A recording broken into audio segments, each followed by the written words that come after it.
తెలంగాణలో గెలిచిన ఎంపీల సేవలు ఎలా వాడుకోవాలో తెలియక భారతీయ జనతా పార్టీ సతమతమవుతోందా? గెలిచిన 8 మందిలో ఇద్దరికి కేంద్ర మంత్రి వర్గంలో ఛాన్స్ దక్కడంతో తమ పరిస్థితి ఏంటని మిగిలిన ఎంపీలు మదనపడుతున్నారా? ఇంతకీ తెలంగాణ బీజేపీ ఎంపీల్లో అంతర్మథనానికి కారణమేంటి? వారి సేవలను బీజేపీ నాయకత్వం ఎలా వినియోగించుకోబోతోంది? సీనియర్లందరికీ ఢిల్లీ పెద్దలు న్యాయం చేస్తారా?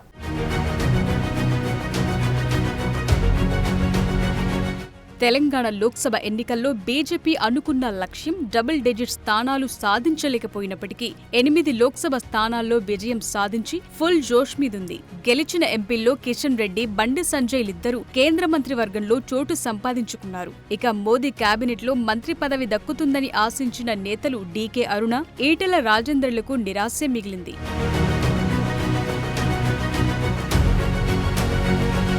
మోదీ కేబినెట్లో ఎలాగూ చోటు దక్కలేదు కాబట్టి పార్టీలో అయినా మంచి పదవితో పాటు మంచి పొజిషన్ దక్కుతుందా లేదా అనే అనుమానం డీకే, ఈటెల వర్గీయుల్లో వ్యక్తమవుతోంది. కేవలం సాధారణ లోక్సభ సభ్యులుగాని తమ నేతలు కొనసాగాల్సి వస్తుందేమో అన్న కలవరం కనిపిస్తోంది. పార్టీ ఏదైనా బాధ్యతలు అప్పగిస్తే ఆ పనిలో నిమగ్నమవుతామని మంత్రి పదవులు దక్కని ఎంపీలు చెప్తున్న నేపథ్యంలో బీజేపీ నాయకత్వం ఎంపీలకు బాధ్యతలు అప్పగిస్తుందా లేక పార్లమెంటుకే పరిమితం చేస్తుందా అనే చర్చ జరుగుతోంది.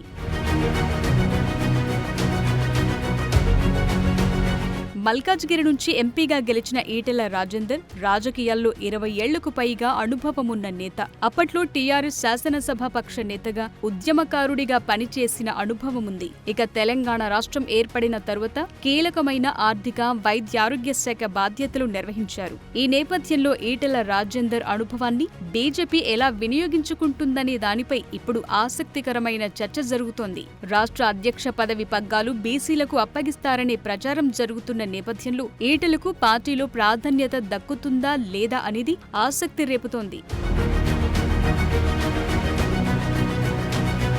ఇక మహబూబ్ నగర్ నుంచి ఎంపీగా విజయకేతనం ఎగురవేసిన డీకే అరుణ 1996 నుంచి క్రియాశీలక రాజకీయాల్లో ఉన్నారు.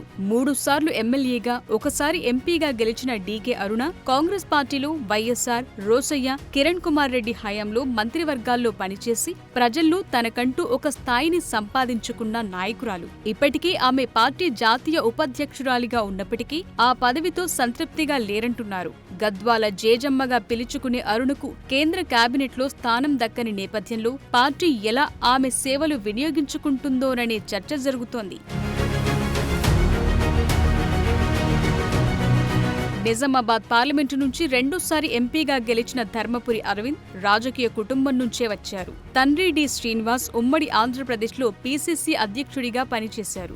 రాష్ట్ర విభజన తరువాత బీఆర్ఎస్లో చేరి రాజ్యసభ సభ్యునిగా పనిచేశారు. అయితే అరవింద్ తండ్రి బాటలో నడవలేదు. కుటుంబ విభేదాలతో తండ్రి బాటలో కాకుండా బీజేపీలో చేరి నిజామాబాద్ నుంచి 2 సార్లు ఎంపీగా గెలిచారు. పసుపు బోర్డును పట్టుబట్టి సాధించుకున్నారు. మాజీ సీఎం కేసీఆర్ కూతురు కవితను 2019లో ఎంపీగా ఓడించి పొలిటికల్ గా క్లిక్ అయ్యారు. 2సారి కూడా గెలిచిన అరవింద్ సేవలను కాషాయ నాయకత్వం వాడుకుంటుందా లేక కేంద్రంలో మరేదైనా పోస్టులో కూర్చోబెడతారా అనేది ఆసక్తికరంగా మారింది.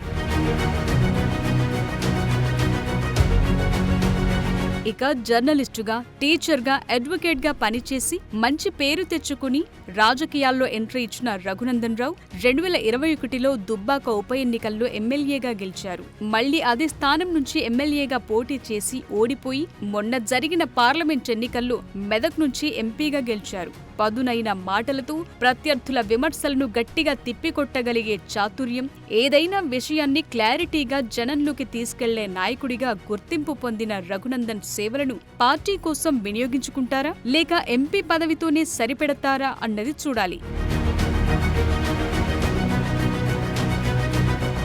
ఆదిలాబాద్ ఎంపీ గూడెం నగేష్ ఎన్నికల ముందే బీజేపీలో చేరారు. పదవులపై ఆయన పెద్దగా ఏ ఆశలు పెట్టుకోలేదు. అయితే చేవెళ్ల ఎంపీగా గెలిచిన కొండా విశ్వేశ్వర్రెడ్డి మాత్రం ఉత్తమ పార్లమెంటేరియన్ కావాలనే లక్ష్యం పెట్టుకున్నారని తెలుస్తోంది. ఇలా ఎవరికి వారు ఆశలు అసంతృప్తులతో లోలోన మదన పడుతున్నారు. రాజకీయంలో సీనియారిటీ అనుభవమున్న అన్నీ ఉండి అల్లుడి నోట్లో శని అన్నట్లు ఏ పదవి దక్కకపోతుండడంపై తమ సన్నిహితుల వద్ద ఆవేదన వ్యక్తం చేస్తున్నారట. మరి దక్షిణాదిన బలపడాలని చూస్తున్న బీజేపీ పెద్దలు తెలంగాణ ఎంపీలను ఎలా వాడుకుంటారో చూడాలి.